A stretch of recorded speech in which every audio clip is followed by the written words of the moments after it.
जंतर मंतरवर युवकांचा जनसागर, कॉक्रोच जनता पार्टी रस्त्यावर।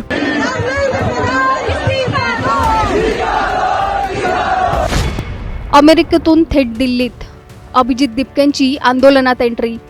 Education Minister must resign. Education Minister must resign. 5 students have committed suicide. शिक्षण व्यवस्थेवर सवाल, धर्मेंद्र प्रधानांच्या राजीनाम्याची मागणी।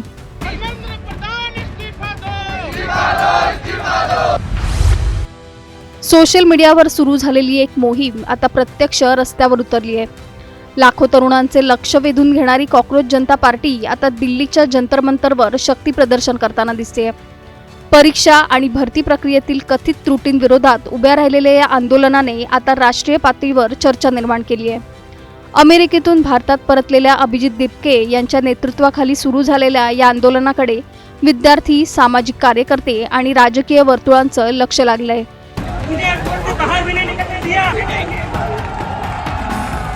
एक छोटी चुणूक आहे आजची। काही तासात जर धर्मेंद्र प्रधानचा राजीनामा नाही घेतला, ही आजची चुणूक जन उठावाच्या माध्यमातून देशामध्ये एक उग्र रूप घेतल्याशिवाय राहणार नाही।